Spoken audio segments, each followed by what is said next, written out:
Dando prosseguimento ao estudo da Palavra de Deus, nós vamos estudar hoje com o pastor Afonso Chaves o livro de Juízes.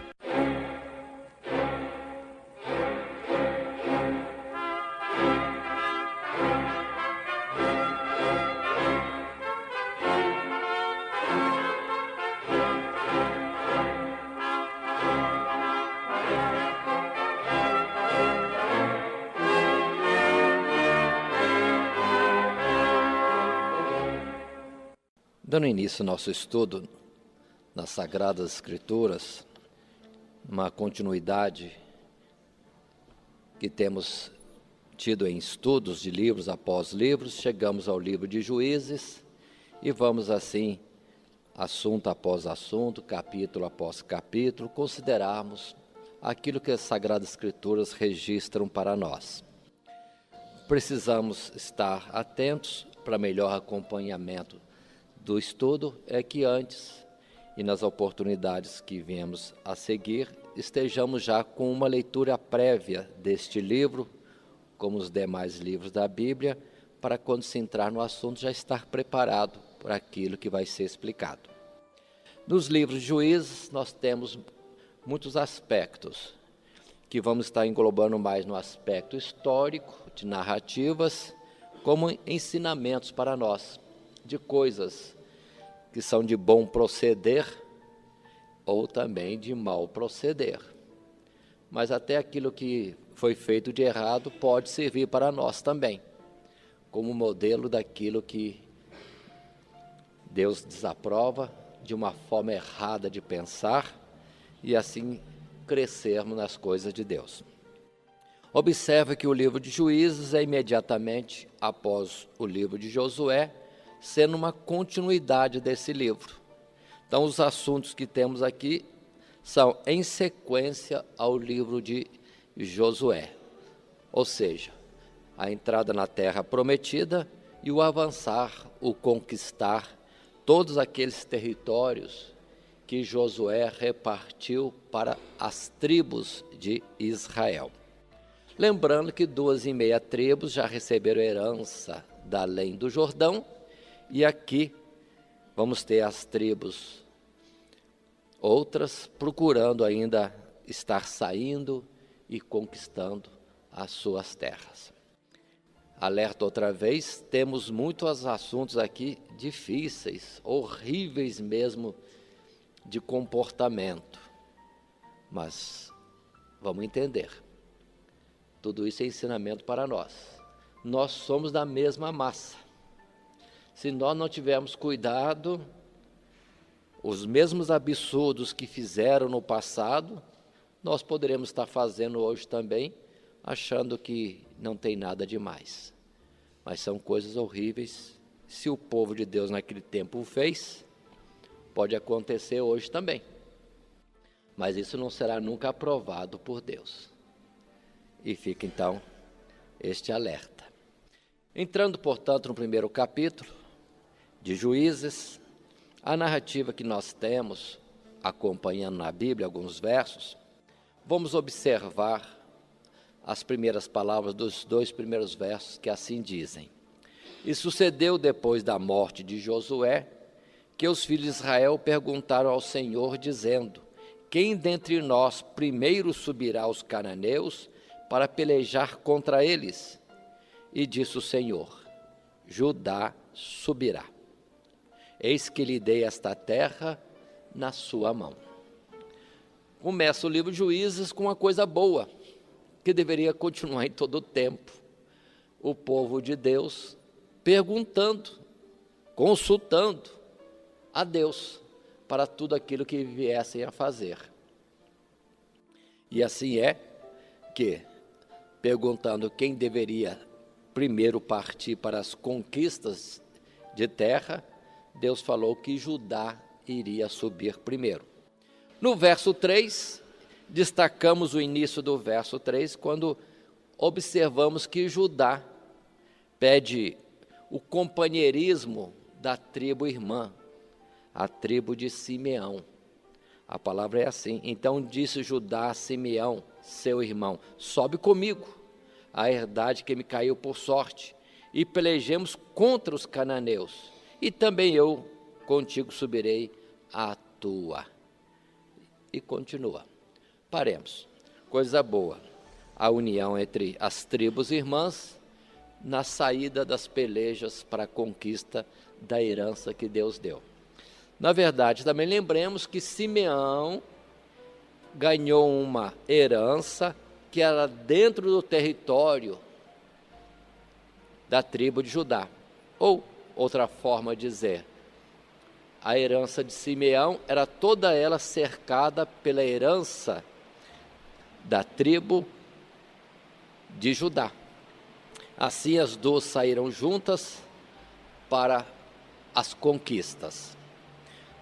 Nas narrativas que temos a seguir, do verso 5 até o verso 7, nós encontramos aqui uma peleja dessas tribos contra um líder chamado Adoni-Bezeque. Judá, com Simeão, se levanta contra este rei. E interessante, que conquistando esse território, os filhos de Judá, para com este rei, cortam os seus polegares, dos dedos e também dos pés. De onde surgiu essa ideia da tribo de Judá, de ferir e humilhar um rei, Adoni-Bezeque, cortando os polegares? Se nós observarmos isso, parece uma maldade. De onde veio isso? Que pensamento é esse para a tribo de Judá? Mas nós observamos logo em seguida no verso 7, que diz assim: então disse Adoni-Bezeque, 70 reis, com os dedos polegares das mãos e dos pés cortados, apanhavam as migalhas debaixo da minha mesa. Assim como eu fiz, assim Deus me pagou. Foi juízo de Deus. Aquele rei, o Adoni-Bezeque, fez essa maldade para 70 reis. Naturalmente houve batalhas, conquistando este rei a outros reis, a todos eles humilhava desse jeito e colocava junto à sua mesa, pegando as migalhas que caíam da mesa. E observe que Deus fez voltar sobre ele a mesma sorte, em castigo daquilo que ele tinha feito. Aquilo que ele semeou, isso mesmo ele colheu, mostrando que quando Judá fez este ato, não foi de sua vontade, era juízo de Deus, debaixo de uma inspiração, condução do próprio Deus. E segue as narrativas a seguir, como no verso 8, coisas que alguém às vezes pergunta para nós, e precisamos estar atentos. Diz a palavra, porque os filhos de Judá pelejaram contra Jerusalém e a tomaram. Observe que Jerusalém foi tomada pela tribo de Judá. Mas ao mesmo tempo podemos perceber que não ficaram eles com essa terra. Conquistaram, deve ter ido embora. E Jerusalém, que viria mais tarde a ser a capital do reino, que viria a ser a cidade escolhida por Deus para ali estar o seu santuário, para ali estar o seu nome, não foi, vamos dizer assim, neste tempo, tomada em conta, foi conquistada e deixado. Como diz mais à frente, em outro lugar também, que também os da tribo de Benjamim vieram a conquistar Jerusalém, mas conviveram com os jebuseus. Quem são os jebuseus? Cananeus, quem tinham enganado a Josué e aos anciãos, dizendo que eram habitantes de terras longínquas e fizeram paz. E eram dali mesmo, do território que teriam que abandonar. Mas não abandonaram e estavam vivendo no meio do povo de Israel. Quanto a Jerusalém que nós estamos falando, Jerusalém vai ser outra vez conquistada e tornada capital só no tempo do rei Davi. Davi que deu uma atenção especial a essa cidade e conquista, e ali estabelece o lugar do seu reino, ou capital do reino. Sigamos um pouco mais nessas palavras. Os versos seguintes estarão falando das diversas conquistas. O verso 12 fala-nos a respeito de Caleb, aquele companheiro de Josué, que permaneceu firme em servir ao Senhor, e tendo recebido uma terra, um quinhão de terra no meio da herança da tribo de Judá, aqui outra vez, tal qual no livro de Josué, repete que ele herdou a região de Kiriat Sefer e conquistou aquela região. Na verdade, Caleb fez algo assim. Verso 12. E disse Caleb: quem ferir a Kiriat Sefer e a tomar, lhe darei a minha filha Axa por mulher. E aí vamos ver que alguém se prontifica em conquistar a região da herança de Caleb e casa com a filha dele. E no verso 14 e 15, diz a palavra que Otoniel, que é este homem que foi conquistar esta cidade, ao receber herança não gostou da cidade, região seca, sem fonte d'águas, e a filha persuade a ele a pedir mais terras que tivessem água. E diz a palavra aqui que assim foi feito. Verso 15. E ela, a filha de Caleb, diz-lhe: dá-me uma bênção, pois me deste uma terra seca. Dá-me também fontes de águas. E Caleb lhe deu fontes superiores e fontes inferiores. Isso aqui só colocações mostrando a conquista da terra e a sua repartição. Na sequência de registros, para nós termos conhecimento e observarmos pontos que não estão bem explicados na Bíblia, mas são citados, observemos o verso 16. O que diz o verso 16? Também os filhos do Queneu, sogro de Moisés, subiram da cidade das palmeiras com os filhos de Judá ao deserto de Judá, que está ao sul de Arade, e foram e habitaram com o povo. Surge um novo povo que nós não temos menção dele. Quem são esses? Povo queneu. No capítulo 4 vai voltar a falar deste povo queneu. E observe a descrição, dizendo que sogro de Moisés. Quem é o sogro de Moisés? Se voltarmos a Êxodo, é Reuel. Mas se bem que Moisés casou outra vez, e este sogro é o segundo, ou não, não sabemos.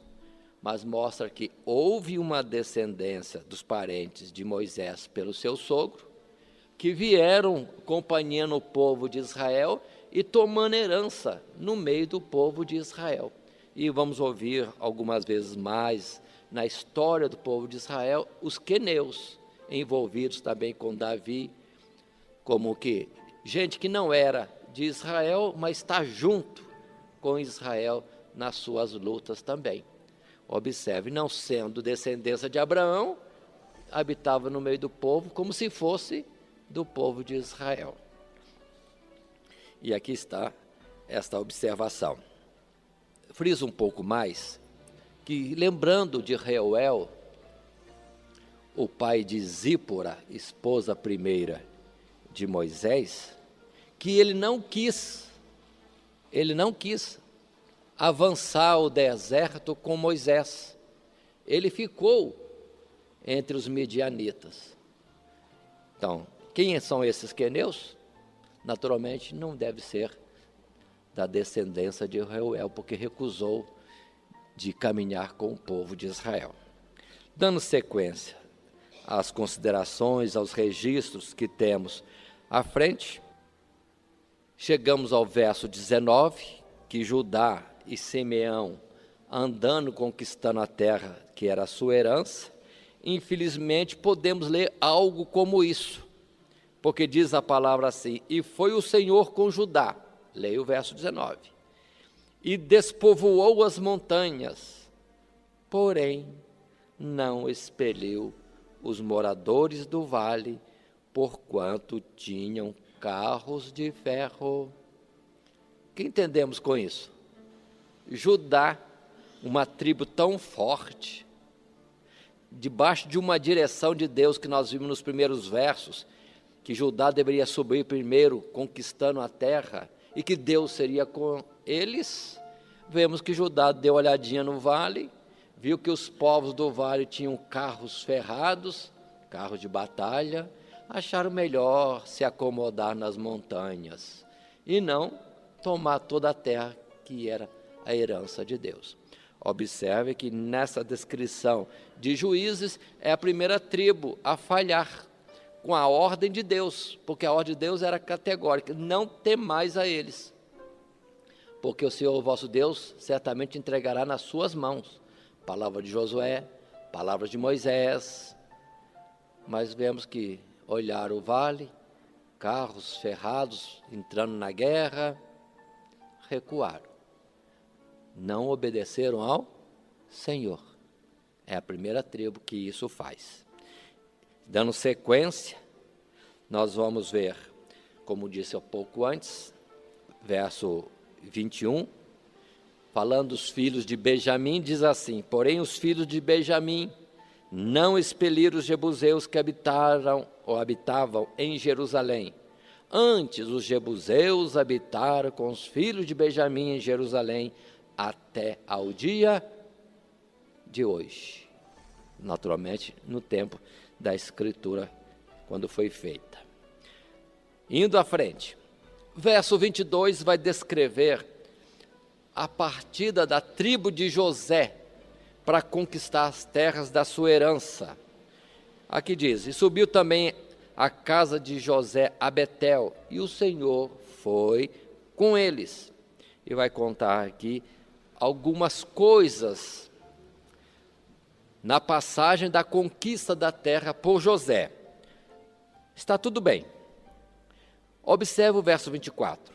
Diz assim: e viram os espias que foram enviados para espiar a terra, um homem que saía da cidade de Betel, e lhe disseram: ora, mostra-nos a entrada da cidade, e usaremos contigo de beneficência. E mostrando-lhes ele a entrada da cidade, feriram a cidade ao fio da espada, porém aquele homem e toda a sua família deixaram ir. Verso 26. Então aquele homem foi-se à terra dos heteus e edificou uma cidade, e chamou o seu nome Luz. Este é o seu nome até o dia de hoje. Benjamim falhou, não conquistando como Judá e tomando posse definitiva de Jerusalém. Chega José, uma coisa simples, fez um pacto com um homem, que não era para fazer pacto algum. Destruíram a cidade toda, fizeram pacto com um homem. Mas esse homem foi para o outro lado, construiu uma cidade. Pronto, ficou do mesmo tamanho. Destruíram a cidade, mas quem eles pouparam construiu outra. E assim, observe que por pequenas ou grandes coisas, o povo de Israel nas diversas tribos vão falhando para com Deus. É o que nós precisamos ter cuidado hoje. Deus pode ter para nós algumas coisas e nós não esforçamos a conquistar tudo aquilo que Deus tem prometido nos dar. Desperta o dom que há em ti. José também, infelizmente, veio a falhar. Dando sequência, verso 27. A partir daqui, a palavra é curta, é direta, a respeito das outras tribos. Por exemplo, verso 27, falando de Manassés. Nem Manassés expeliu os habitantes de Bet-Seã, nem dos lugares da sua jurisdição, nem há Taanak com os lugares da sua jurisdição, nem aos moradores de Dor com os lugares da sua jurisdição, nem aos moradores de Ibleão com os lugares da sua jurisdição, nem aos moradores de Megido com os lugares da sua jurisdição, e quiseram os cananeus habitar na mesma terra. Manassés deixou um monte de gente, muitas cidades, não conquistou as cidades da sua herança, e os cananeus fizeram força para ficar. E o verso 20 conclui: sucedeu que, quando Israel cobrou mais força, fez dos cananeus tributários, porém não os expeliu de todo. Tribo após tribo vai falhando. E assim não é diferente quando no verso 29 diz: tampouco expeliu Efraim aos cananeus que habitavam em Gezer. Até aqui só. Também Efraim, outra grandíssima tribo, forte, não avançou, não conquistou. Verso 30, tampouco expeliu Zebulon os moradores de Quitron, nem os moradores de Naálol, 2 cidades. Verso 31, tampouco Azer expeliu os moradores de Aco, nem os moradores de Sidom, nem Alade, nem Aquizibe, nem a Elba, nem a Feca, nem a Reobe. Muitas cidades Azer deixou de cananeus dentro da sua herança. Verso 33, tampouco Naftali, e continua citando as cidades que eles não conquistaram. Verso 34, e aqui está mais feio um pouco, diz o verso 34, e apertaram os amorreus aos filhos de Dan até as montanhas, porque não os deixavam descer ao vale. Também a tribo de Dan ficou acuada. Os cananeus se mostraram mais fortes, não deixaram os da tribo de Dan descer ao vale. Ah, quanta falha no meio do povo de Deus.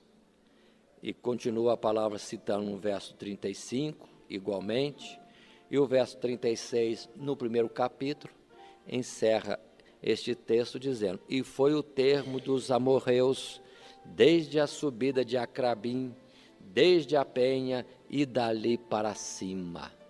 Então, territórios e territórios grandes, o povo de Israel não conquistou. Não foi a falha de uma tribo, foram várias falhas, praticamente de todas as tribos de Israel, mostrando-se fracos, medrosos, ou como dizia Josué, foram negligentes em obedecer aquilo que Deus tinha estipulado e saía a conquistar a terra, sendo advertidos de que se deixassem ficar ali povos estranhos, esses povos estranhos seriam para eles uma tribulação constante, mas não levaram isso em conta.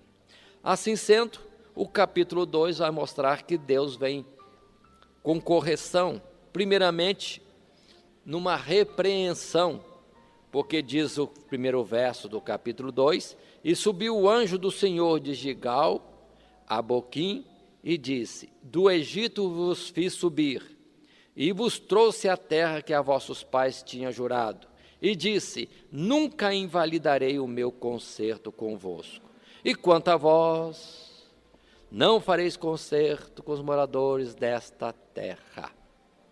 E continua a repreensão do profeta. E aí, termina o verso 3 dizendo: os seus deuses, os deuses desses povos que vocês deixaram, vos serão por laço. Infelizmente, o povo chorou, mas estava aí já o mal feito. E seguindo, se a palavra que nós temos aqui, faz menção outra vez, verso 7 do capítulo 2, e serviu o povo ao Senhor todos os dias de Josué, e todos os dias dos anciãos que prolongaram os seus dias depois de Josué, e viram toda aquela grande obra do Senhor, a qual ele fizera a Israel. Aí pronto. Volta a repetir a palavra final de Josué. O povo de Israel seguia a Deus. Não se deixou envolver com outros deuses, mas só durante o tempo em que Josué viveu. E uma vez Josué recolhido, os anciãos que estavam no meio do povo naquele tempo, enquanto esses anciãos viveram, o povo foi fiel, seguindo a Deus. Mas foi só estes falecerem, recolhendo a geração anterior, pronto. Começaram a se desviar de uma forma terrível de Deus. E essa narrativa começa no verso 11 do capítulo 12. Então fizeram os filhos de Israel o que parecia mal aos olhos do Senhor, e serviram aos Baalins, aos ídolos, e deixaram o Senhor, Deus de seus pais, que os tirara da terra do Egito, e foram-se após outros deuses, dentre os deuses das gentes que havia ao redor deles, encurvaram-se a eles e provocaram o Senhor a ira. Verso 13 diz que serviram a Baal e a Astarote. Baalins, não se esqueçam que se existiam deuses dos povos, existiam também como que outros deuses menores, que são citados como Baalins. Parece até algo semelhante de hoje. Existem alguns mediadores mais fortes, tidos como os principais no meio de um povo desviado, e existem os outros também, intermediários. E assim são muitos que são cultuados, que vocês estão podendo entender na prática que nós temos no Brasil. Muita gente é tido como deuses, mediadores, intercessores diante do homem e Deus, quando a palavra diz somente Jesus Cristo foi dado. E assim o povo também vivia. Tinha os deuses e os Baalins, ou a idolatria caseira, o culto em casa, a devoção particular de cada família. Vamos continuar um pouco mais. Observem que o povo desviando, segundo o que Deus tinha avisado, verso 14 em diante, começa o povo de Israel a ser afligido grandemente, porque Deus permite que entra no meio do povo gente que vem e rouba o povo. E o povo é afligido de muita sorte, porque com tantos povos inimigos ao redor deles, eles estavam sendo roubados continuamente, afligidos continuamente. E continua, verso 16, que é uma palavra resumo de tudo que Deus, na verdade, vai registrar em Juízes. E levantou o Senhor juízes, que os livraram da mão dos que os roubaram. É o resumo.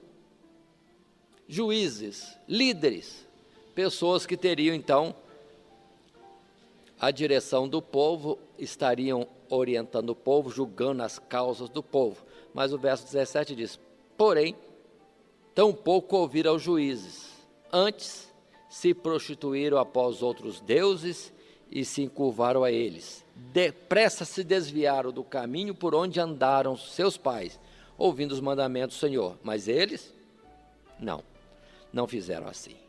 Não ouviam os mandamentos do Senhor. É o resumo. Todo o livro de Juízes vamos ter isso. Um após outro são os homens que Deus levanta para livrar o povo da opressão em que entravam por se desviarem de Deus, mas, falecendo o juiz, voltava outra vez ao seu erro, ao desvio de Deus. E assim o verso 18 continua. E quando o Senhor lhes levantava juízes, o Senhor era com o juiz e os livrava da mão dos seus inimigos.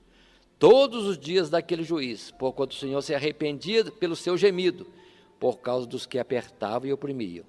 Porém, sucedia que, falecendo o juiz, tornavam e se corrompiam mais do que seus pais, andando pós outros deuses, servindo-os e encurvando-se a eles, nada deixavam das suas obras, nem do seu duro caminho. Quero destacar aqui nesse verso 19, que uma coisa não era muito rápida de um lado, porque a cada geração que levantava, a transgressão era um pouquinho maior do que a anterior. Então, com isso, o povo, geração após geração, ia se afastando do Senhor cada vez mais. Cada vez mais. Não tinha um modelo bom que antecedia. Quando a geração nova chegava, faziam os mesmos erros de seus pais e acrescentavam outros naturalmente.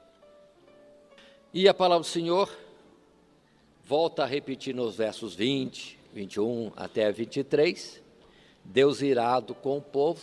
O capítulo 2 registra e encerra dizendo que Deus prometeu não mais tirar aqueles povos do meio do povo de Israel, mas deixaria-os lá, para afligi-los, para ser como um espinho que os espetasse constantemente, e também para servir de prova, para por eles Deus estar provando aos filhos de Israel se seriam fiéis ao Senhor ou não. Ou seja, deixaria sempre como que uma tentação, uma provocação ao lado, para que eles se desviassem, se no coração deles não houvesse uma sinceridade. Não havendo sinceridade, facilmente seriam como aqueles que se afastam de Deus. Então Deus iria deixar. Na continuação, entramos no capítulo 3 e volta o Senhor a falar das terras. Lá atrás já foi falado das regiões que ficaram, nações dos cananeus que não foram expulsas, mas agora no capítulo 3 volta a repetir: estas, pois, são as nações que o Senhor deixou ficar, para por elas provar Israel, a saber, a todos que não sabiam de todas as guerras de Canaã. E vai citar várias gerações, e eu chamo a atenção no verso 3 do capítulo 3, quando diz aqui que ficaram 5 príncipes dos filisteus, todos os cananeus e sidônios e heveus que habitavam nas montanhas do Líbano, desde o monte de Baal-Hermon até a entrada de Amate. Então observe que o Líbano, Monte Hermon, tudo era território para Israel. Foram negligentes em conquistar no passado, num passado longínquo. Em todo o tempo esses povos foram inimigos, foram uma aflição para Israel, e se alguém notar hoje, até hoje, esse território é um território de guerra constante, o território do Líbano. Continuando, o verso 5 do capítulo 3, como o verso 6, vai mostrar que, além de Israel não expulsar os moradores de diversas cidades em Canaã, além de virem algumas vezes a tomar os seus deuses para si, também associaram-se, misturaram-se com esses povos, porque o verso 6 em particular diz: tomaram de suas filhas para si por mulheres, e deram aos filhos deles as suas filhas, e serviram aos seus deuses. E agora a semente de Abraão está toda ela misturada. Não foi poucas as transgressões do povo de Israel, continuamente errando e cada vez a coisa ficando mais complicada. Mas continuemos. Capítulo 3, verso 7 e verso 8.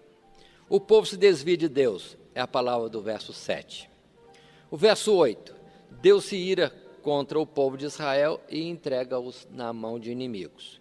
Quem é o inimigo que toma conta deles é Cusã-Risataim, rei da Mesopotâmia. E o rei da Mesopotâmia domina sobre eles 8 anos. Mesopotâmia é longe. Então até povos de longe vinham, entravam no território de Israel e oprimia eles. A palavra diz que a opressão foi grande e o povo de Israel então clama ao Senhor. E o Senhor levanta um juiz aqui citado no verso 9, que é Otoniel, filho de Kenaz, irmão de Caleb, mais novo do que ele. Pronto. E o verso 11 diz, então a terra sossegou 40 anos. O tempo que Otoniel, como juiz, julgou o povo de Israel. Na sequência, verso 12, não passa muito tempo, e a repetição é essa, morreu o juiz, o povo se desvia. Verso 12, porém os filhos de Israel tornaram a fazer o que parecia mal aos olhos do Senhor. Então o Senhor esforçou a Eglon, rei dos Moabitas, contra Israel, porquanto fizeram o que parecia mal aos olhos do Senhor. Pronto. E aí está Eglon, rei dos Moabitas, ferindo e dominando a Israel 18 anos. 18 anos. Então observe, irmãos. O povo de Deus entregue na mão de inimigos por tanto tempo, quantos males não sucediam nesse tempo? Só nesse caso, 18 anos. E outra vez diz a palavra que Deus levanta um homem, com astúcia vem e fere ao dominador e convoca todo o povo para a batalha, e o povo de Israel é libertado do domínio dos Moabitas que aqui estão citados. E na frente, no capítulo 3, verso 30, diz que a atuação desse juiz trouxe a Israel um sossego de 80 anos. Verso 30, leio. Assim foi subjugado Moabe naquele dia, debaixo da mão de Israel, e a terra sossegou 80 anos. 80 anos. Bastante tempo de sossego. Mas a palavra continua a citar, verso 31, que houve outro libertador, outro juiz, e a palavra fala de Sangar, filho de Anate, que feriu 600 homens dos filisteus com uma aguilhada de bois, e também libertou a Israel. A aguilhada fala de aguilhão. Aguilhão é aquela vara, uma ponta de metal que o pessoal usa para conduzir o boi, e a ponta de ferro é para ferir quando o boi está se mostrando demorado, ou então para obrigá-lo a esforçar no conduzir algum peso. E assim, com algo assim, tão simples, diz que ele venceu 600 filisteus. O significado disso é que ele abateu a força dos filisteus, e os filisteus não oprimiam a Israel, e com isso o povo era liberto, tinha sossego. Capítulo 4. Novamente, ao faltar o juiz, de novo o povo de Israel faz o que é mal aos olhos do Senhor. E diz a palavra que Deus nos entregou nessa oportunidade, o verso 2, na mão de Jabim, rei de Canaã, que reinava em Azor, e Cícera era o capitão do seu exército. Pronto. Como foi o tempo de opressão deste rei e deste capitão do exército? O verso 3 fala dessa forma. Então os filhos de Israel clamaram ao Senhor, porquanto Jabim tinha 900 carros de ferro, e por 20 anos oprimia Israel violentamente. Quanto tempo? 20 anos. Quantos carros de guerra ele tinha? E carros ferrados? 900. Compare essa situação com uma situação anterior. Vai dizer a palavra para nós que, nesse tempo, quem julgava Israel, é o caso único que temos, é uma mulher, Débora. Foi uma mulher que Deus levantou para julgar o povo. Verso 4 diz que Débora, mulher profetisa, morava nas montanhas de Efraim. O verso 6 diz: enviou e chamou a Baraque, filho de Abinoão, de Quedes, de Naphtali, e disse-lhe: porventura o Senhor Deus de Israel não deu ordem, dizendo: vai e atrai gente ao monte de Tabor, e toma consigo 10.000 homens dos filhos de Naphtali e dos filhos de Zebulon? E a palavra continua dizendo: e atrairei a ti, para o ribeiro de Quizon, a Sísera, capitão do exército de Jabim, com seus carros e com a sua multidão, e o darei na tua mão. Paremos um pouco. Juiz, uma mulher, nome Débora. Por que uma mulher? A gente percebe alguma coisa, a falha, negligência dos homens de tomar posição justamente numa ocasião como essa. Ela, como mulher, não saiu para a guerra, julgava o povo, e pela direção de Deus disse que quem deveria estar à frente para levar o povo à libertação era Baraque. Mas a resposta de Baraque é uma resposta bem frágil. Verso 8: então disse Baraque: se fores comigo, irei, porém se não fores comigo, não irei. Mas afinal de contas, quem que era o guerreiro? Aí está. Nesse Baraque nós vemos a situação dos homens que tinham que liderar, conduzir as suas famílias, e o povo de Israel estavam em negligência e frouxidão. Em vez de apoiar em Deus, pelo menos se apoiasse em Deus, se Deus for comigo eu vou. Não, se a mulher for, eu vou. Estavam estruturados em Deus, não estavam. Foi quando então, a palavra é clara aqui, em dizer que Débora falou para ele que por causa disso, a honra da batalha, a honra da vitória não seria dele, seria de uma mulher. E assim, na descrição aqui, temos que, de fato, Baraque vai para a guerra com apenas 10.000 homens de guerra. E ali dá-se a batalha, e o povo, 10.000 de Zebulon e Naphtali, vencem a este exército que era grande e tinha 900 carros de guerra. Agora paremos um pouco nesse ponto aqui. Vocês lembram que lá atrás, a grande tribo de Judá não desceu ao vale para conquistar a terra porque tinham carros ferrados? E aqui, muitos anos depois, um exército com muitos carros de guerra é vencido por apenas 10.000 de duas tribos, não das maiores. Enquanto que Judá tinha centenas de guerreiros. Foi mesmo uma frouxidão sem explicação. Não confiaram no Senhor. Pelo quê? Quando o Senhor deu o livramento, deu com 10.000 só. Na continuação da descrição, vai falar outra vez daqueles queneus, daquela descendência que era do sogro de Moisés, que habitava no meio do povo de Israel. E lá, no meio do povo de Israel, diz a palavra, que havia uma mulher chamada Jael, que quando houve a batalha e o general do exército inimigo, Sísera, fugiu e buscou abrigo ali, na casa dessa mulher, porque eram os que viviam em paz no meio do povo de Israel. A mulher acolheu, ele pediu água, ela lhe deu leite, ele dormiu, ela foi lá e, com uma estaca, tirou a vida do general daquele exército. A palavra faz menção disso para mostrar que a honra da vitória não coube a um homem que venceu um general, mas de uma mulher que, na sua simplicidade, com mão frágil, pronto, destruiu o inimigo principal do povo de Deus.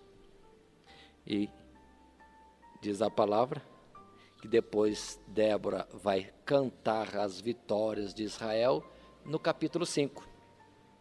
E diz aqui: e cantou Débora, capítulo 5, e Baraque, filho de Abinoão, naquele mesmo dia, dizendo, e começa o cântico, a expressão da história de Israel, de como Deus livrava o povo, como o povo era desatento, negligente, se desviando logo de Deus, escolhendo para si deuses novos. O verso 8 fala, e se escolhia deuses novos, logo a guerra estava às portas, vinha a opressão. Essas são as mensagens, ou estas são as mensagens deste cântico. Mas vindo o aperto, clamavam a Deus. Deus, na sua misericórdia, providenciava livramento. E assim vai cantando toda a história do povo de Israel, Débora. Observe que é uma das poucas vezes também no Antigo Testamento que narra das mulheres cantando. Já vimos de Moisés cantando, depois Miriam dançando, e umas das outras mulheres recitando alguma coisa de mensagem. Depois temos aqui este fato de Débora estar cantando também as maravilhas de Deus. E no caso é a primeira que canta de si mesmo as vitórias do Senhor. O capítulo 51 todo fala sobre isso, o cântico. Expressões diversas que são justamente a história cantada. O que Deus fazia, as vitórias alcançadas, assim em versos. No capítulo 5, verso 32, temos um encerramento dizendo que a terra sossegou 40 anos. Aqueles que gostam de contar tempos, observe que é citado oportunamente, várias vezes, o tempo que o povo caminhava. E quem conta e soma todos esses tempos pode ter a duração do tempo dos juízes, que depois é citado em torno de 430 anos, toda essa trajetória de juízes liderando o povo de Israel. Mas prossigamos um pouco mais. Estamos agora no capítulo 6. Observe, muitos registros são a descrição de acontecimentos, como aconteceram, mas podemos ir percebendo uma pitadinha de instrução, alguma coisa que chama a atenção para a forma de comportamento do povo e como nós devemos também agir hoje. Capítulo 6. Continua a palavra dizendo a mesma coisa. Com Débora, a juíza, vindo a falecer, os filhos de Israel outra vez se desviam do Senhor, fazem o que é mal aos seus olhos. E então, verso 2, e prevalecendo a mão dos midianitas sobre Israel, fizeram os filhos de Israel para si, por causa dos midianitas, as covas que estão nos montes, e as cavernas, e as fortificações. O povo outra vez debaixo de domínio, e tinha que se esconder, andar pelas cavernas como fugitivos. O verso 3 diz, porque sucedia que semeando Israel, subiam os midianitas e os amalequitas, e também os do Oriente contra eles subiam, e punham-se contra eles em campo, e destruíam a novidade da terra, até chegarem a Gaza, e não deixavam mantimento em Israel, nem ovelhas, nem bois, nem jumentos. E o verso 6 conclui, assim Israel empobreceu muito pela presença dos midianitas. Então os filhos de Israel clamaram ao Senhor. Imaginem, ano após ano, épocas de colheita. Na hora de colher, quem colhia, na verdade, eram os inimigos, que invadiu a terra com grandes exércitos e levava tudo, o fruto do campo e todo o gado também deixava Israel pobre e, podemos dizer, sem condições de alimentação. Quando Moisés falou ao povo lá do outro lado do Jordão, falou sobre isso, que aconteceria isso. Observe que progressivamente o dano sobre o povo de Israel é maior. À medida que se desviam mais, o castigo vai sendo também maior. Moisés avisou sobre isso, que eles plantariam mas não colheriam. Se colhessem, seriam para os seus inimigos. E está sucedendo exatamente tudo aquilo que Deus previu, que seria a realidade deles, um povo, uma nação, sem o Deus que o poderia livrar. E segue-se a narrativa.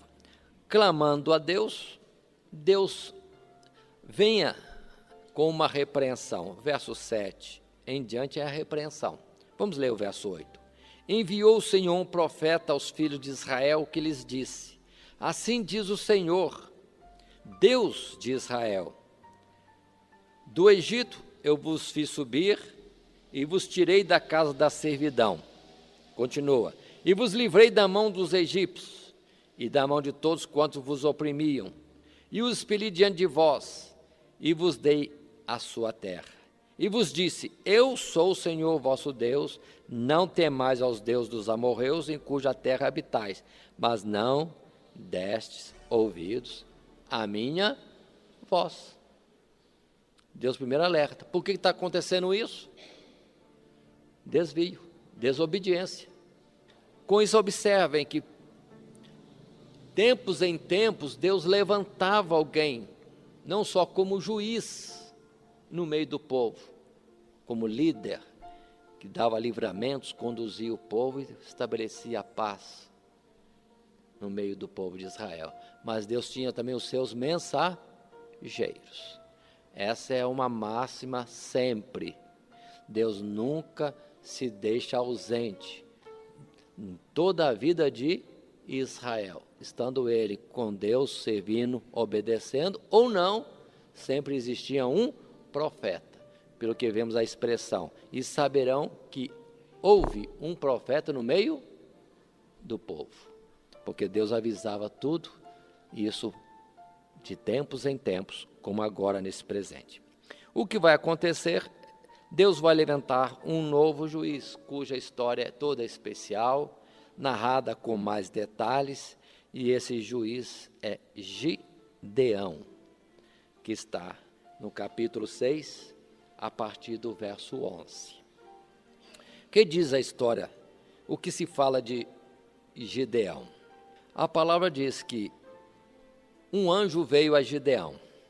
Onde estava Gideão? Diz que estava em Ofra, que pertencia a Joás, a Bizeerita. O final do verso 11 diz: e Gideão estava malhando o trigo no lagar para o salvar dos midianitas. Então o anjo do Senhor lhe apareceu e lhe disse: o Senhor é contigo, varão valoroso. Paremos. O que é que Gideão estava fazendo? Estava num lugar chamado lagar, onde se pisam as uvas, onde se faz o vinho, mas ele estava no lagar trabalhando com trigo. Por que isso? Justamente para esconder dos midianitas, porque o normal seria ele ir para um pátio aberto e estender ali todo o trigo colhido e bater nas espigas para soltar os grãos, e o vento levaria as folhas, a palha, e depois no fundo ficaria o grão colhido. Mas todo mundo sabia que quem tinha trigo estaria assim fazendo, no lugar próprio, na eira. Mas Gideão falou: se eu for para a eira, vamos me buscar lá, porque os midianitas avançavam na época das colheitas. Então ele fugiu, foi para outro lugar que ninguém podia imaginar. Bateu o trigo no lagar, que absurdo, impróprio lugar, mas era o único jeito dele salvar o trigo para a sua manutenção. E nisso mostrava que ele era esperto, ele estava dando providência a respeito da sua sobrevivência. E o anjo lhe falou dessa forma: varão valoroso. Mas Gideão respondeu ao anjo, o anjo que lhe dissera: o Senhor é contigo. Verso 13.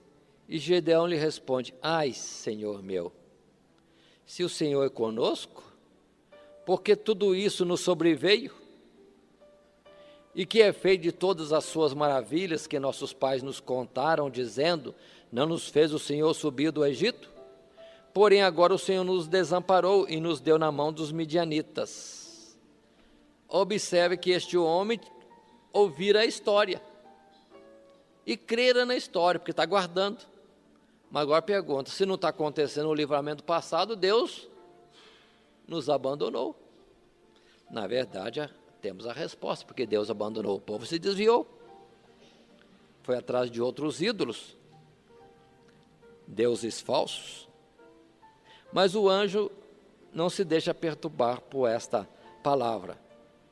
Verso 14, a expressão do anjo é esta: o Senhor olhou para ele e disse: vai nessa tua força e livrarás a Israel da mão dos midianitas. Porventura não te enviei eu? Por que nessa força? Vamos atentar bem. O anjo disse: o Senhor é contigo. E Gideão disse: conosco não. Como que Deus pode ser se nós estamos assim tão oprimidos? Agora, usem a expressão contrária. Se Deus fosse conosco, não estaríamos oprimidos. Então, Gideão tinha fé em Deus. Cria que Deus poderia livrar, só que Deus não estava livrando. Então, por isso o anjo diz: vai nessa tua força, nessa confiança, que se Deus de fato for contigo, não se considerar dessa forma. Bom, e segue então a mensagem, quando ele diz que Gideão livraria o povo de Israel da mão dos midianitas. Verso 15, e ele, Gideão, lhe disse: ai, Senhor meu, com que livrarei a Israel? Eis que a minha família é a mais pobre em Manassés, e eu, o menor na casa de meu pai. Observem, ele olhou a sua situação, a tribo dele, menor, a família dele, menor, e ele, o menor da casa do pai. Em tudo ele não tinha nada com o que contar, como vantagem. Mas observe que a palavra do anjo continua firme com ele, dizendo: e o Senhor lhe disse: porquanto eu hei de ser contigo, tu ferirás os medianitas como se fossem um só homem. Então não era pela sua tribo, não era pela sua família, não era pela sua força particular, própria, individual. É porque o Senhor seria com ele. É quando agora Gideão entra num processo de, como que pedindo a Deus uma confirmação. Se é assim, diz o Senhor assim, então, no verso 17, Gideão diz assim para ele: se agora tenho achado graça aos teus olhos, dá-me um sinal de que és o que comigo falas. Rogo-te que não te apartes, até que eu venha a ti e traga o meu presente e o ponha perante ti. E disse o anjo: eu esperarei até que voltes. Aí temos Gideão saindo, correndo atrás de alimentos. A palavra diz que ele preparou um cabrito, trouxe bolos asmos, trouxe uma medida de farinha e pôs ali junto ao anjo, ao enviado. E o verso 20 diz assim: porém o anjo de Deus lhe disse: toma a carne e os bolos asmos e põe-os sobre esta penha, uma pedra, e verte o caldo, derrama o caldo. E ele fez. E o anjo do Senhor estendeu a vara, a ponta do cajado que estava na sua mão, e tocou a carne e os bolos asmos. Então subiu fogo da penha, da pedra, e consumiu a carne e os bolos asmos, e o anjo do Senhor desapareceu de seus olhos. Um sinal notório, um prodígio, fogo sai da pedra, e depois o anjo desaparece. E diz a palavra, verso 22, então viu Gideão que era o anjo do Senhor, e disse Gideão: ah, Senhor Jeová, que eu vi o anjo do Senhor face a face. Ele teve temor, porém o Senhor lhe disse: paz seja contigo, não temas, não morrerás. Paremos um pouco aí. Ele falava com alguém E pelo jeito esse alguém tinha a aparência de um homem como um outro qualquer. Porque ele só viu que era de fato o enviado de Deus quando o anjo fez aquele prodígio e sumiu na frente dele. Aí ele viu, opa, é anjo de Deus mesmo, e ficou com receio. Aqui está dessas manifestações, conforme foi no tempo de Abraão e outros tempos mais, que um anjo vem da parte de Deus e apresenta como se fosse um homem normal, como um outro qualquer. Por isso que em Hebreus vai dizer também, nesse particular, daqueles que usam da hospedagem, que sem o saber hospedaram anjos, enviados de Deus. E continua a palavra, então Gideão edificou um altar ao Senhor, e lhe chamou o Senhor é paz. E ainda, até o dia de hoje, está em Ofra dos Abiezritas. E aqui vemos, irmãos, de vários juízes, nós não vemos muito esse aspecto do juiz fazer um altar, isso significando o quê? Que foi prestar um culto a Deus. Não vemos isso. E Gideão faz esse ato. Levanta um altar e chama o altar, o Senhor é paz. A expressão Senhor, como já temos visto, pode significar Jeová. Jeová é paz. Jeová, Shalom, seria outra expressão que temos dentro da Bíblia Sagrada. Observem que esse juiz levantado por Deus, Gideão, Deus vai tratando com ele de uma forma mais longa, mais demorada. Os outros, a história é muito curta às vezes, e Deus levantou fulano para livrar Israel, e Israel teve tantos anos de paz. Acabou. Mas Gideão vai contando detalhes da sua vida.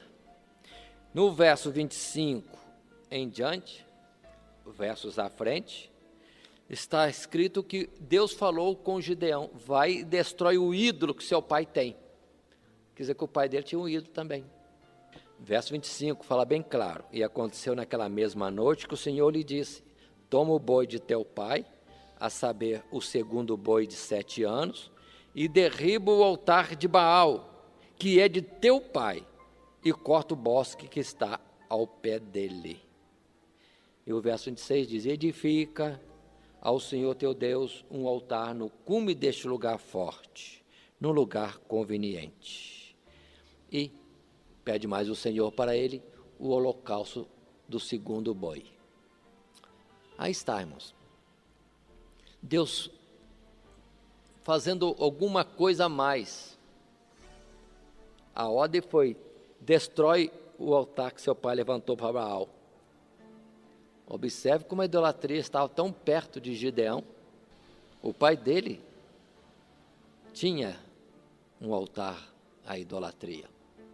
E o que vai acontecer é que Gideão faz isso, chama alguns auxiliares, alguns servos, deixa para fazer de noite, porque estava com temor do povo. À noite vai lá e cumpre a ordem de Deus, destrói o altar de Baal, destrói o bosque. Observe que o bosque sempre estava junto da idolatria. E o bosque era para Acera. Então, uma idolatria dupla. Baal e Acera. Sempre Acera é envolvido com a idolatria de árvores. Culto a árvores. E até hoje, lembremos, em muitos cantos do nosso Brasil, nós temos um lugarzinho lá, um cantinho que tem um nicho de idolatria, algum ídolozinho e um bosque, umas árvores ali naquele lugar. É o mesmo espírito de idolatria do passado. Depois diz que isso não é idolatria no Brasil, que é só uma veneração. É idolatria mesmo, mesmo espírito, mesma forma. Mas ele vai e faz, destrói tudo, edifica um altar para Deus e sobre este altar ele sacrifica aquele boi que foi usado como um holocausto ao Senhor. Passa-se a noite e vem a manhã. O altar de Baal destruído. O povo da região vai inquirir, quem é que fez isso?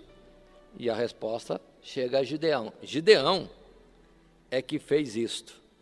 O verso 29 é que vai dizer no final: Gideão, o filho de Joás, fez esta coisa.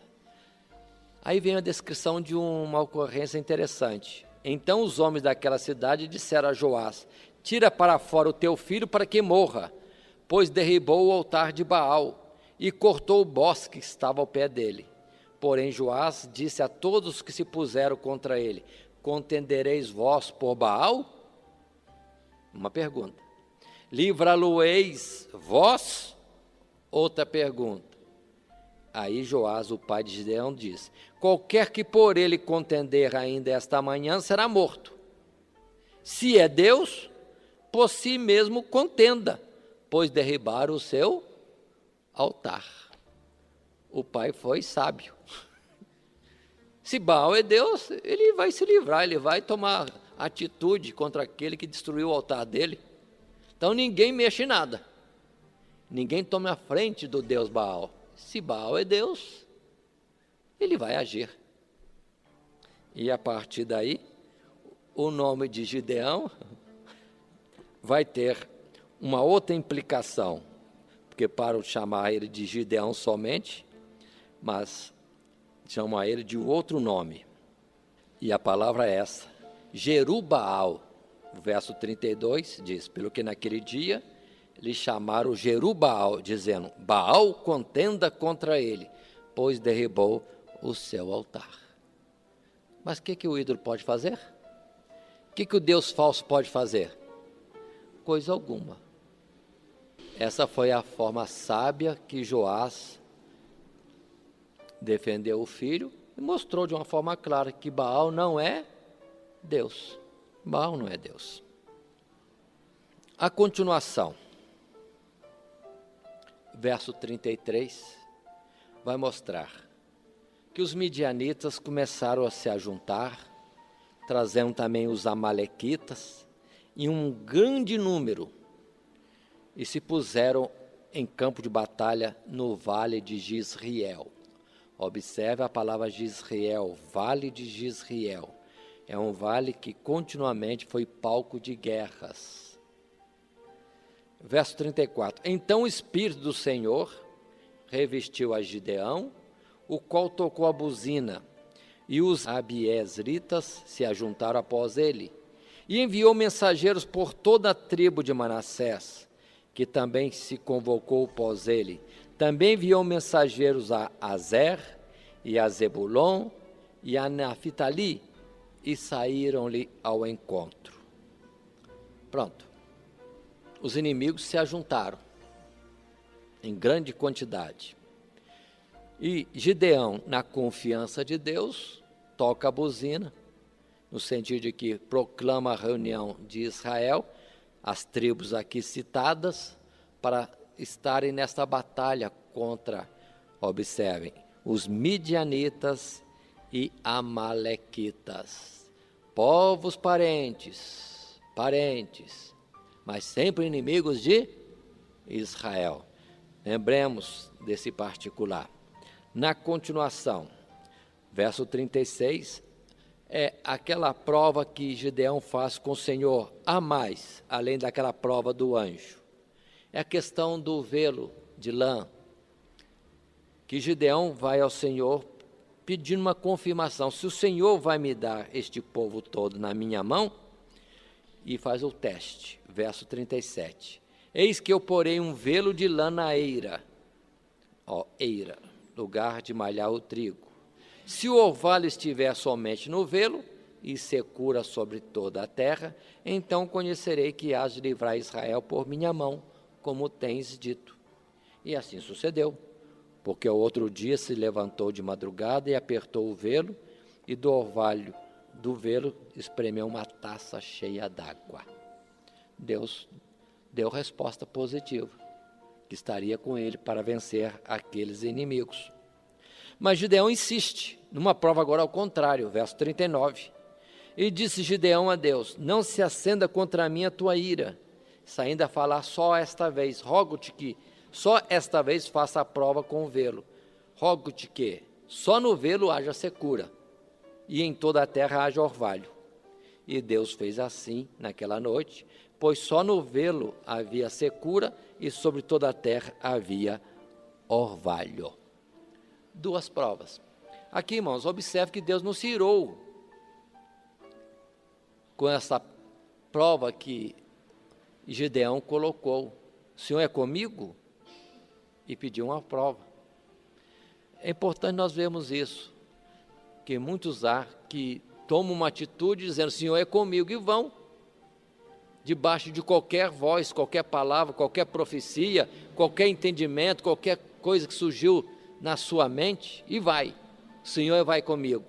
E às vezes a história é bem diferente, que é um desastre. Precisamos ter um cuidado de não ser precipitado, dizer que o Senhor mandou, que o Senhor falou. Precisamos fazer prova do Senhor, de alguma forma. Temor de Deus, orar ao Senhor, pedir confirmação, pedir alguma coisa, uma palavra, para que isso se confirme. Quantos há que vão em frente, debaixo de qualquer palavra que ouviram, ou qualquer pensamento que veio, e depois se torna um escândalo. Ou então, depois dizem que Deus o enganou. Deus não engana ninguém. Vamos ver a palavra que Jeremias vai dizer depois, uma instrução que cabe aqui também, que o coração do homem é enganoso e perverso, mais do que todas as coisas. Podemos no nosso coração fazer ideias e dizer, Deus mandou, Deus falou, mas será que falou mesmo? Ou não é presunção nossa, ou estamos indo atrás da voz de um espírito que não é o de Deus? Deus não se incomoda de nós insistirmos um pouco mais, orarmos um pouco mais, pedir uma confirmação mais, para que nós não vamos ou venhamos a agir de uma forma como que o Senhor falou, quando o Senhor não falou. E assim, Gideão não é censurado por provar ao Senhor. E o capítulo 7 mostra que ele está disposto e parte então com o povo reunido para ir de encontro aos inimigos midianitas e amalequitas. A quantidade de pessoas que se reúne a Gideão chega a um total de 32 mil. Muita gente ou pouca gente? Depende. Para a situação do momento. 32 mil. Mas o Senhor diz para ele, Gideão, no verso 2, que a quantidade de povo era muito grande. Deus diz assim, muito é o povo que está contigo para eu dar os midianitas em sua mão, a fim de que Israel se não glorie contra mim, dizendo, a minha mão me livrou.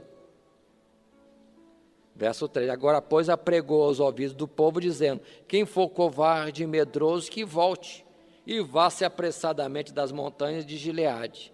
Então voltaram do povo 22 mil, só ficaram 10 mil.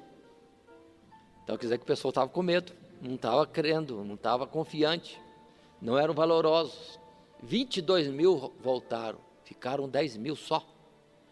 E a descrição anterior a respeito dos amalequitas e medianitas, que eram uma grande quantidade de gente.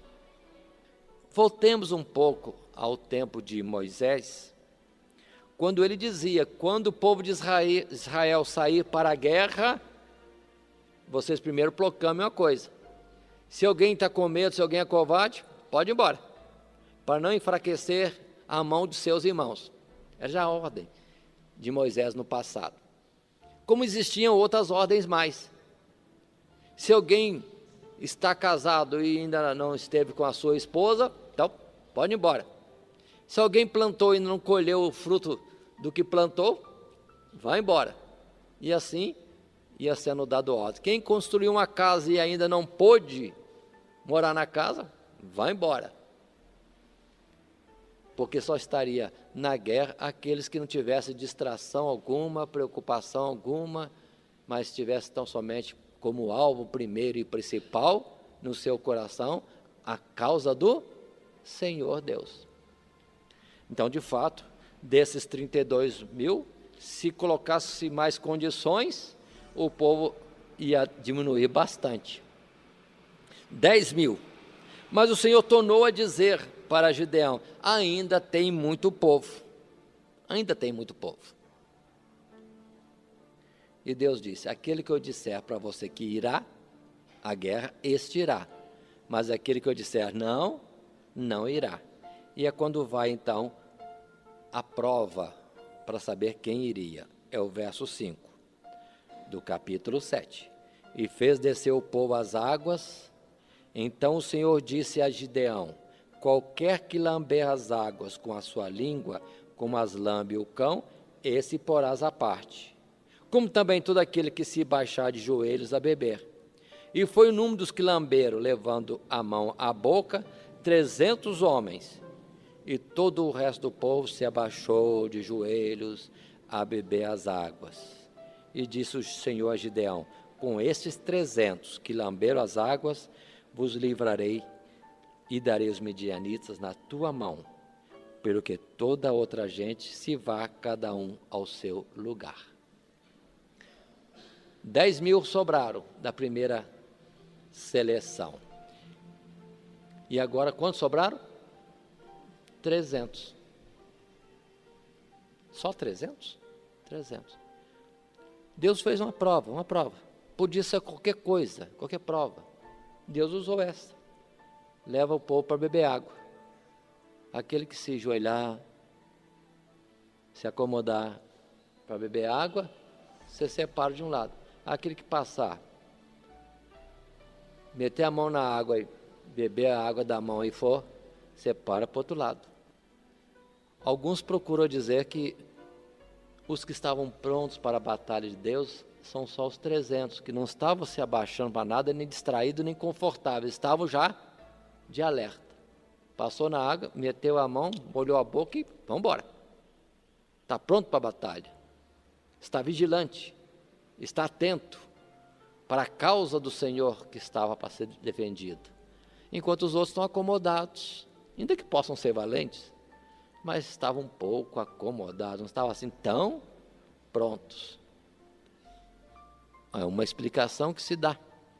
Mas o fato que com esses 300 é que Deus daria livramento ao povo de Israel.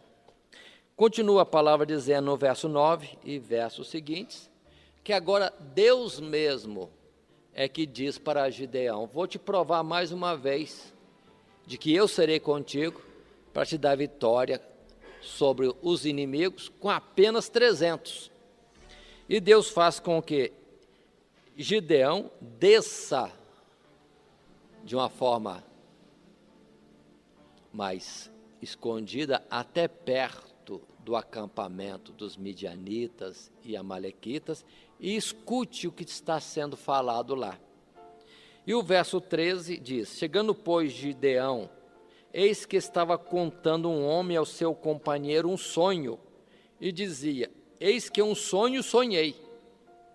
Eis que um pão de cevada torrado rodava pelo arraial dos midianitas e chegava até as tendas, e as feriu, e caíram, e as transtornou de cima para baixo, e ficaram abatidas.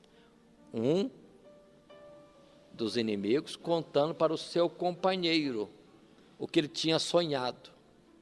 E o outro companheiro que ouviu já deu a interpretação, verso 14. E respondeu o seu companheiro e disse: não é isto outra coisa, senão a espada de Gideão, filho de Joás, varão israelita.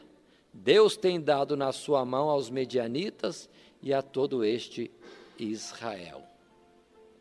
Ou este arraial.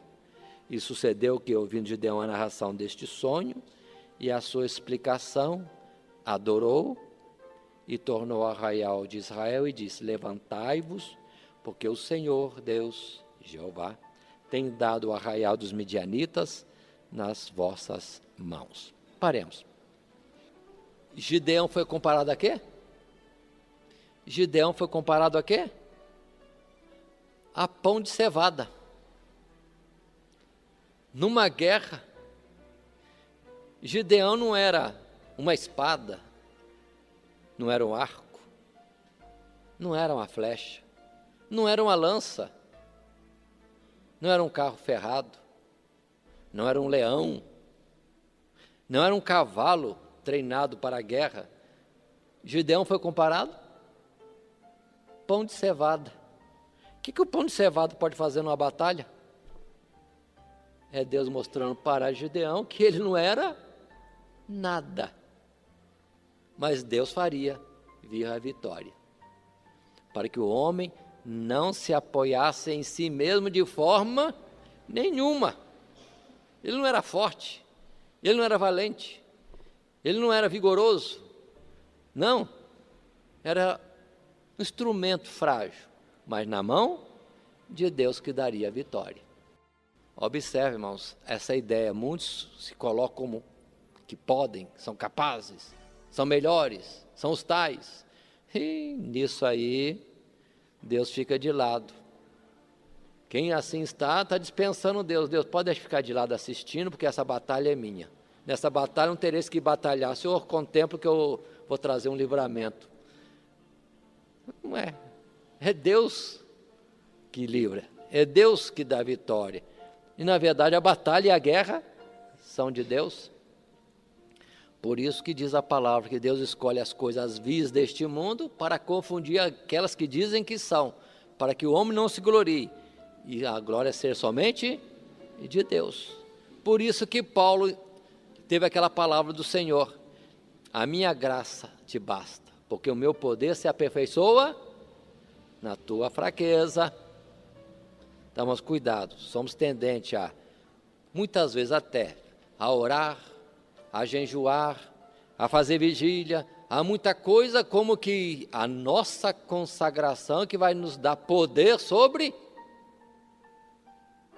enquanto que não é bem isso. Se alguém faz desta forma, toma cuidado. Na verdade, devemos orar, devemos jejuar, fazer vigília, devemos muita coisa, mas no clamor para Deus ser conosco. É humilhação. É a busca de Deus. Agora tem gente que torce e vai dizer: não, agora eu vou enfrentar aquele demoniado, porque agora eu tirei 7 dias de campanha. Ah, coitado, é um perigo. Ele vai na força da sua presunção, no que ele fez, como que tendo mérito. Mas o correto é que ele clamou 7 dias, buscando a face do Senhor, e que o Senhor lhe deu autoridade sobre o demônio. Aí sim ele pode ir. Muitos se enganam desta forma. Não é dessa forma. Temos que ir na força do Senhor, colocando em evidência, cientes da nossa fragilidade. E continua a palavra ainda, na descrição do capítulo 7. Verso 16. O que Gideão faz com 300 homens? Reparte-o em 3 grupos, 3 esquadrões, e dá na mão de cada um buzina, cântaro de água vazio e tochas acesas neles. Só isso, só isso. Cântaros, vasos vazios, com uma tocha acesa e uma buzina. E o que aconteceria é que Gideão iria para um lado e os outros 2 grupos para o outro, cercando o arraial dos inimigos, e ao toque da trombeta que Gideão iria tocar, todos deveriam também estar quebrando os vasos, como Gideão quebraria o seu vaso, estariam com a buzina numa mão tocando e com a tocha de fogo na outra. Só isso, sem sair do lugar, buzinando e clamando uma palavra também pelo Senhor e por Gideão, nada mais. Capítulo 7, verso 18, que tem essa descrição: pelo Senhor, ou por Jeová e Gideão. E só com isso. Quando isso sucedeu, o exército inimigo, na madrugada, surpreendido por esse barulho, toque de 300 trombetas e vários achortes de chama espalhados, pensaram: Israel desceu todinho sobre nós quando nós estávamos dormindo. E começou, cada um correu para um lado, confundir-se um ao outro como sendo o inimigo, um ao outro se ferindo, e com isso houve um transtorno no meio dos midianitas e amalequitas, e foram se ferindo, e correndo, e gritando, e fugindo. Pronto. E com isso, a vitória foi desta forma. O próprio inimigo se destruiu entre si. O que diz a palavra mais é que o povo fugindo, verso 23, então os homens de Israel e de Neftali e de Azer e de todo Manassés foram convocados e perseguiram aos medianitas. Fugindo os inimigos, estando desbaratados, sem comando, sem organização e com medo, aqueles povos que tinham, as outras tribos, os outros guerreiros que tinham voltado, desceram as montanhas em perseguição aos fugitivos. E aqui conta a palavra a mais, que a tribo de Efraim também correu, saiu dos seus lugares, das suas terras, e avançaram contra os midianitas e amalequitas. Isso está no verso 24. Também Gideão enviou mensageiro a todas as montanhas de Efraim, dizendo: descei ao encontro dos midianitas e tomai-lhes as águas, e pronto. O verso 25 diz que os príncipes dos midianitas, Oreb e Zeeb, foram presos pelos da tribo de Efraim e foram mortos. Paremos um pouco aqui, façamos uma pausa. Interessante, né? Na estratégia colocada para Gideão, muitos fazem figuras a respeito da vida de cada crente. Cada crente tem que se colocar como esses homens, ali simbolizados por vasos vazios, mas nos quais está a chama de fogo, está a luz. E, na verdade, a força do homem não é o ser vaso, mas sim é um vaso que está com luz. Se quebrar o vaso e mostrar a luz, que deve estar evidenciada, e proclamar em alto som o nome do Senhor, e está pela sua causa, é a vitória do povo de Deus. Aí está a figura simples. Deus usa de uma estratégia que não é nada. É cada um de nós. Podemos muito, ainda que sendo poucos, se de fato aniquilarmos a nós mesmos, vasos de barro, e deixarmos a luz que estava escondida em nós, estar trazendo todo o fulgor dela. E a proclamação pelo Senhor. E por Gideão, no caso, aquele que o Senhor mandou. Seria como por Cristo Jesus e o Senhor nosso Deus. Aí está, irmãos. Cada um de nós pode ser muita coisa. Não pelo vaso que é barro, é para ser quebrado. Mas por aquilo que Deus colocou em nós. Luz, sede de luz. E a luz não pode estar escondida dentro do vaso. Tem que ser colocada para fora. Se necessário for, quebra o vaso. Mas que haja luz clara e que haja o clamor pelo nome do Senhor. Aí está a figura. É neste modo de ver, é que está a palavra pela qual se colocou o nome naquela agência missionária Gideões, missionários da última hora. O sentido é simples. Uma grande tarefa missionária para ser feita no mundo, mas contando-se com poucos. Mas poucos que aniquilem-se, quebrem-se a si mesmo, neguem a si mesmo como vaso de barro, mas leve a mensagem do Evangelho. Isso que importa para Deus. Porque a grandeza da obra, a seara de Deus é muito grande, mas precisa de gente que tem essa disposição. Negar-se a si mesmo e levar a luz do Evangelho. Aí a vitória é grande. Tanto que observem, vamos tomar como uma coisa prática e conferirmos hoje. O trabalho de Gideões é a maior agência missionária no Brasil. É a maior agência missionária no Brasil. Com essa agência nós estamos conveniados. E observe a grandeza da obra, que na verdade é feita por poucos, porque a maioria das igrejas, até mesmo da nossa denominação, não são favoráveis, são contrários. E alguns até dizem, mas isso aí é uma agência que dá salário de miséria para os missionários.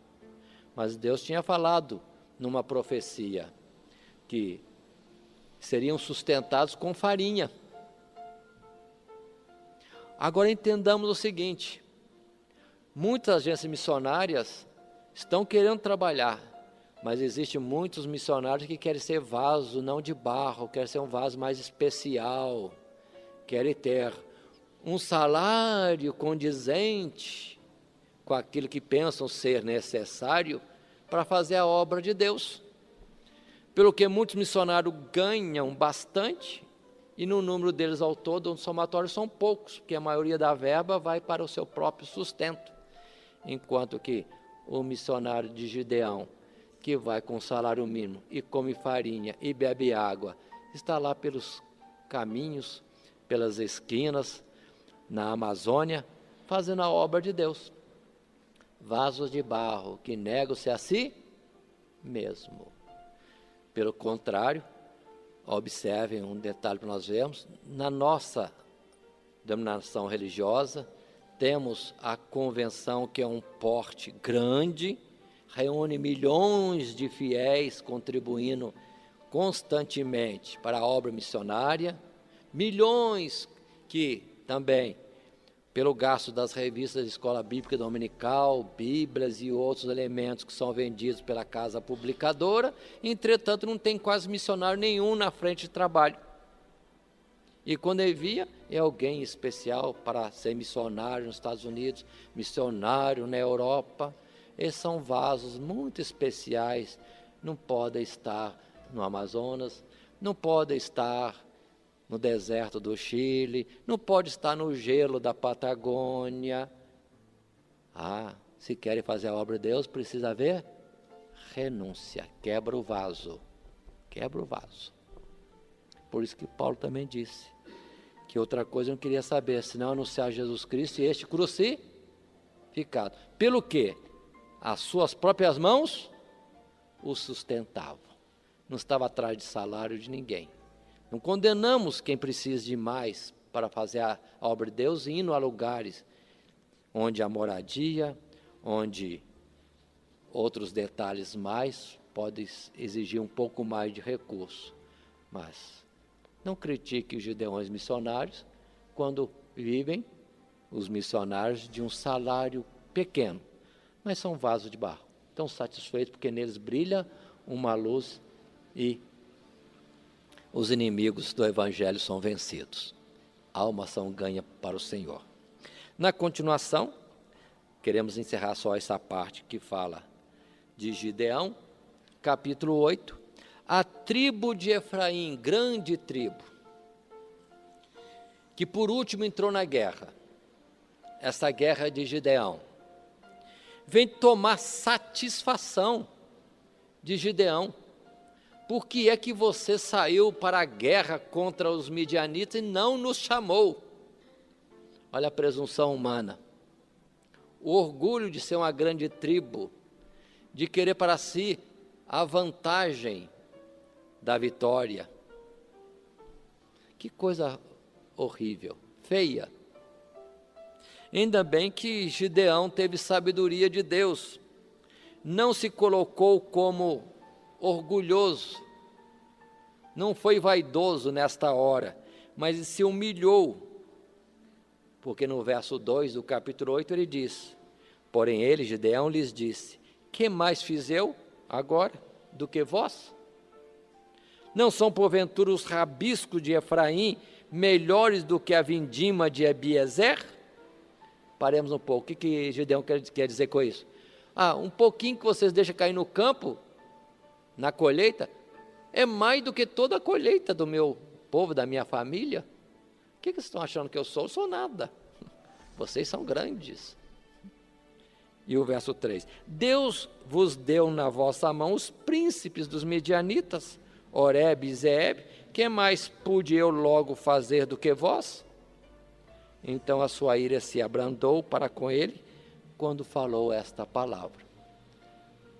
Contra a soberba, o orgulho, às vezes a saída não é o orgulho, a soberba, o enfrentamento, é procurar palavras sábias que apazigua o orgulho, a soberba daqueles que vêm em contrário.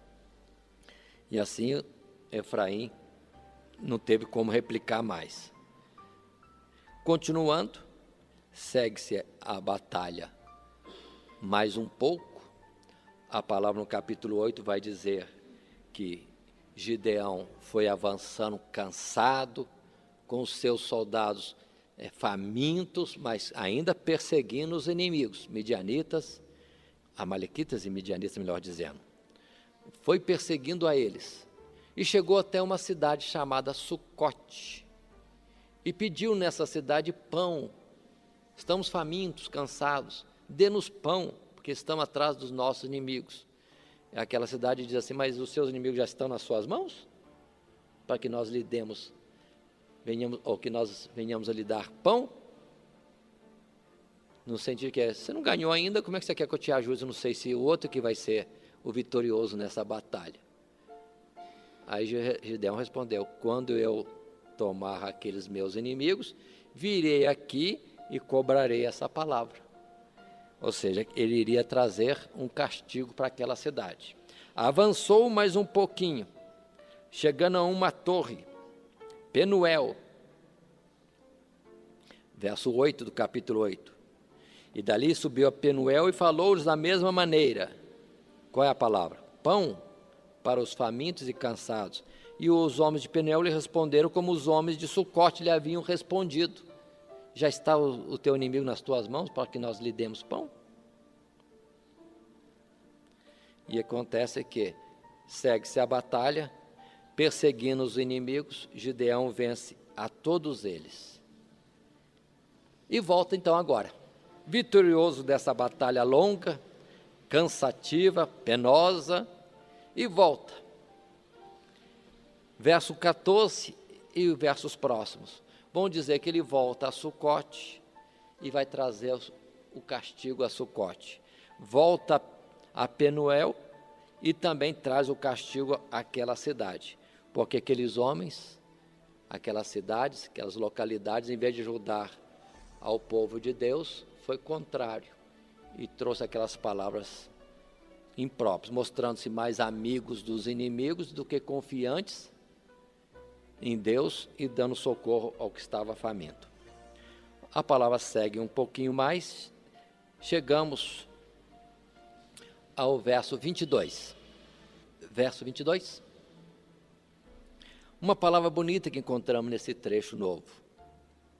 Com toda essa vitória assombrosa, milagrosa, que Deus deu a Israel por Gideão, diz a palavra assim: então os homens de Israel disseram a Gideão: domina sobre nós, tanto tu como teu filho e o filho de teu filho, porquanto nos livraste da mão dos midianitas.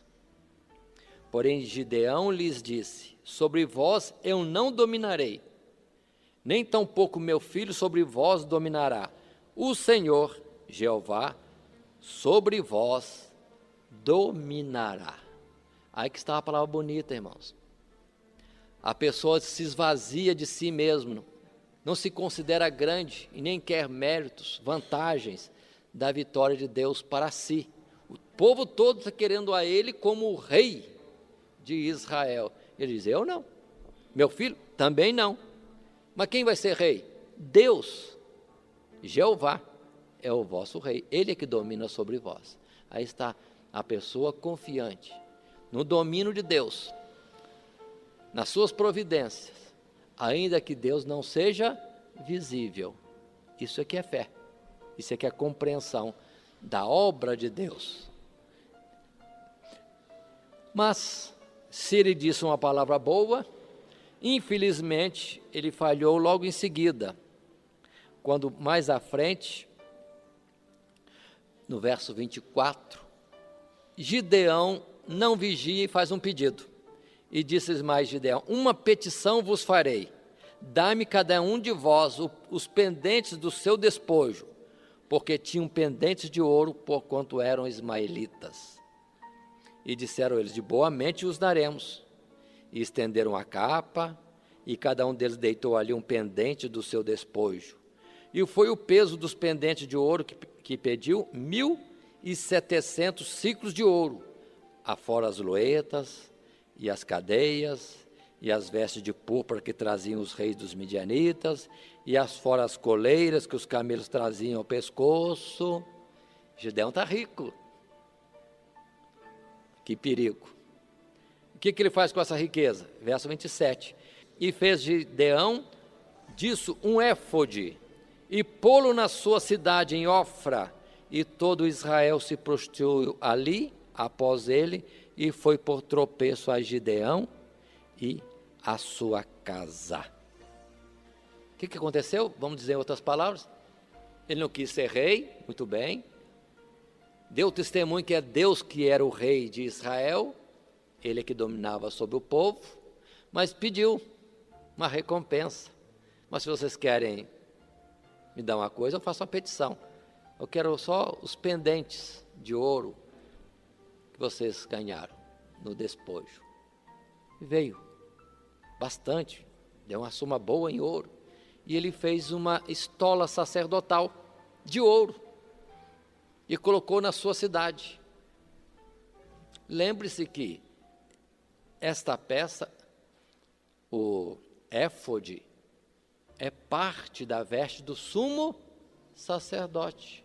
O que tem ele que fazer isso? Ele não era sumo sacerdote.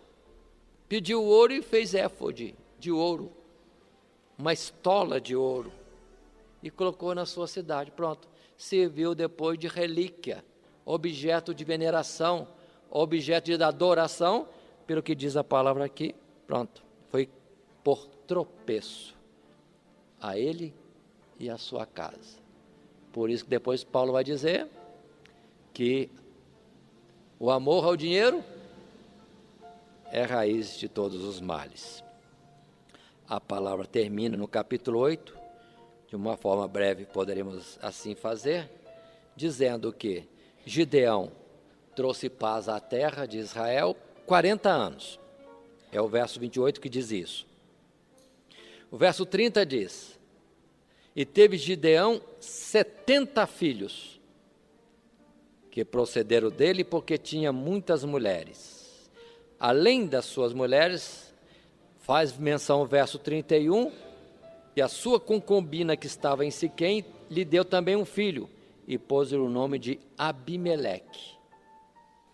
E faleceu Gideão em boa velhice, e foi sepultado na sepultura de seus pais, na sua cidade, em Ofra. Aqui termina a história de Gideão. Observe que tantos juízes que nós falamos, a narrativa de Gideão foi longa, muitos detalhes, muitos ensinamentos de fé, de esperteza, de confiança em Deus, de humildade, mas também de coisas que trouxeram mal. Vamos interromper aqui para dar prosseguimento na próxima oportunidade. Que Deus nos abençoe em Cristo Jesus. Amém.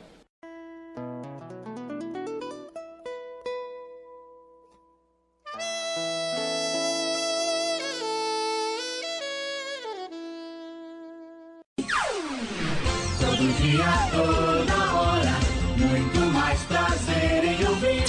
Radionete Grata Nova. O Web Rádio, a qualidade que faz a diferença, cada vez mais necessária. Rede Grata Nova de Evangelização. Acesse nosso site www.horadadecisão.com.br. Hora da Decisão, tudo junto, sem acento.